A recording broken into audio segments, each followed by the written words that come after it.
আসসালামু আলাইকুম। আমি আজ আপনাদের সাথে খুবই অল্প উপকরণ দিয়ে চুলের যত্নে একটি হার্বাল তেলের রেসিপি শেয়ার করব। এই তেলটি ব্যবহারে চুল পড়া বন্ধ হবে এবং মাথায় নতুন করে চুল গজাতে সাহায্য করবে। এমনকি চুলের যে কোনো সমস্যা সমাধানে আপনারা এই তেলটি ব্যবহার করতে পারেন। আমরা কিন্তু ঘরেই প্রাকৃতিক কিছু অল্প উপকরণ দিয়ে এই তেলটি ঘরেই তৈরি করে নিতে পারি। আশা করি আপনারা পুরো ভিডিওটি দেখবেন, আপনাদের উপকারে আসবে। চলেন দেখে নিই তৈরি করতে কি কি লাগছে। আমি এখানে কালো জিরা, মেথি, পেঁয়াজ, রসুন, আদা, জবা ফুলের পাতা, জবা ফুল, মেহেদি পাতা, নারকেল তেল নিয়ে নিলাম। আপনারা চাইলে এখানে অ্যালোভেরা ও আমলকি অ্যাড করতে পারেন। আমার কাছে ছিল না তাই আমি দেইনি। এই তো পাত্র গরম হয়ে আসার পর আমি এখানে 200 মিলি প্যারাশুট তেল দিয়ে দিলাম। আমি অল্প করে বানিয়ে নিলাম। আপনারা যদি বেশি পরিমাণে বানাতে চান তাহলে বেশি উপকরণ দিয়ে বানাবেন। এই তো তেল গরম হয়ে আসলো। এখন আমি এটার মধ্যে মেথি, কালো জিরা দিয়ে দিব। আমার এই ভিডিওটা যদি আপনাদের ভালো লেগে থাকে তাহলে প্লিজ আমাকে লাইক, কমেন্ট এবং সাবস্ক্রাইব করে আমার পাশে থাকবেন। আপনাদের লাইক, কমেন্ট এবং সাবস্ক্রাইব আমাকে নতুন নতুন ভিডিও বানাতে উৎসাহিত করবে।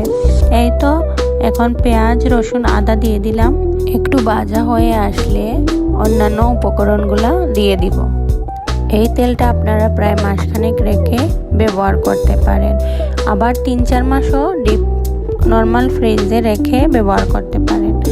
এই তো যখন অল্প অল্প ভাজা হয়ে আসবে তখন আমি তার মধ্যে দিয়ে দিব জবা ফুলের পাতা, মেহেদি পাতা, জবা ফুল। আর চুলের জন্য এই তেলটা কতটা উপকারী আপনারা যদি ব্যবহার করেন তাহলেই বুঝতে পারবেন।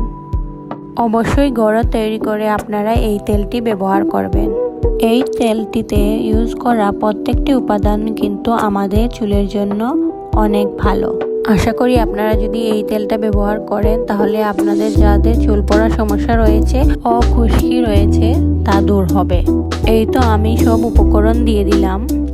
এখন আমি একটু পর পর এটাকে নেড়েচেড়ে দেব। একটু খেয়াল রাখতে হবে যাতে এই উপকরণগুলো পুড়ে না যায়। এই তো আমি মিডিয়াম আঁচে দিয়ে 15 থেকে 20 মিনিট ভেজে নিলাম।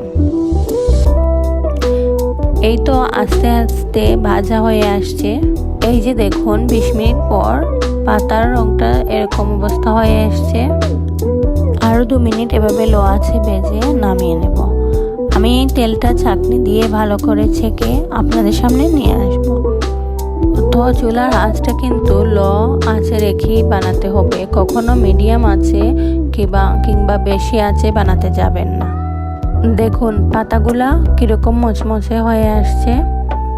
এখন আমি ছাঁকনি দিয়ে ছেঁকে এই তো হয়ে গেল তেল।